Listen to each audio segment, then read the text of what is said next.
La mort blanche a déjà frappé 19 fois en Suisse depuis le début de l'année. Autant de victimes qui poussent les amateurs de freeride à jouer la carte de la sécurité sans pour autant renoncer à leur passion.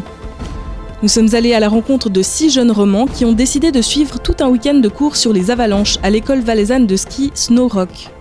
Sous l'aile de Bixio Galera, guide de montagne professionnel, ils apprennent à reconnaître les dangers et à secourir les victimes. Pelles, sondes et détecteurs de victimes d'avalanches sont nécessaires.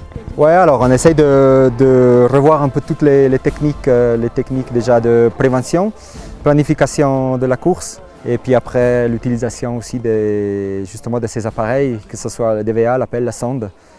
Parce qu'encore une fois, ça ne sert à rien d'avoir matériel neuf dans le sac et puis pas savoir s'en servir. Donc c'est vachement important d'utiliser le DVA, savoir peler, être efficace. Et puis la conduite d'un groupe à la descente. On ne descend pas n'importe où par danger d'avalanche. Il y a des zones plus sûres que d'autres.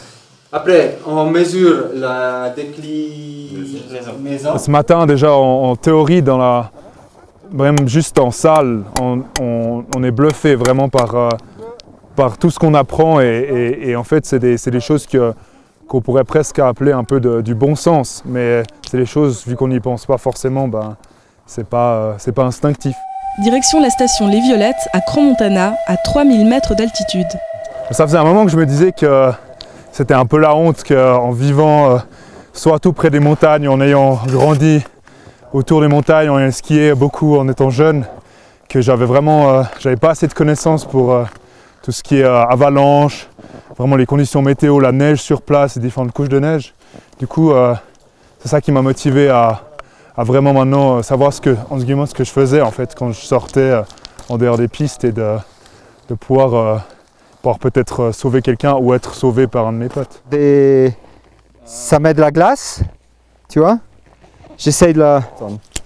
À ce moment-là, je laisse la sonde et puis on peut commencer avec la pelle.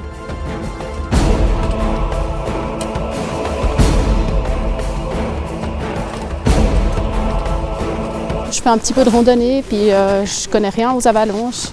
Puis vu que j'ai pas mal peur, je me suis dit peut-être que ça va m'aider quand je fais des sorties pour avoir un petit peu moins peur et connaître les dangers qu'il peut y avoir. Ici, après on va le scier et on va voir les couches qu'il y a et on va voir à quel moment le bloc il casse. Qu'est-ce qui a été le plus impressionnant ou qu'est-ce que tu as retenu? La coupe de la neige là.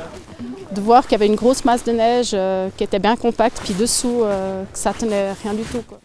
Et c'est tout ça, en gros, qui porte tout le reste. C'est assez impressionnant la taille qui peut partir.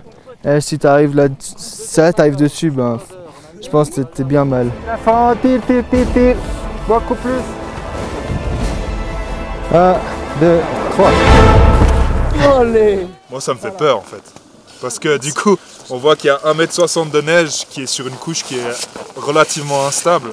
Et si malgré tout, on se retrouvait enseveli? Si on arrive de ne pas paniquer, essayer toujours de se battre. Je dirais aussi de se protéger aussi un peu la bouche, les voies respiratoires, de se débarrasser des skis, de se débarrasser des bâtons. D'accord? J'ai personne de très proche que j'ai connu qui est soit accidenté, soit mort, mais c'est pour ça que je suis là, pour que ça arrive pas tout de suite aussi. Et surtout pour ne pas devoir faire vivre ça à mes parents et à ma famille aussi.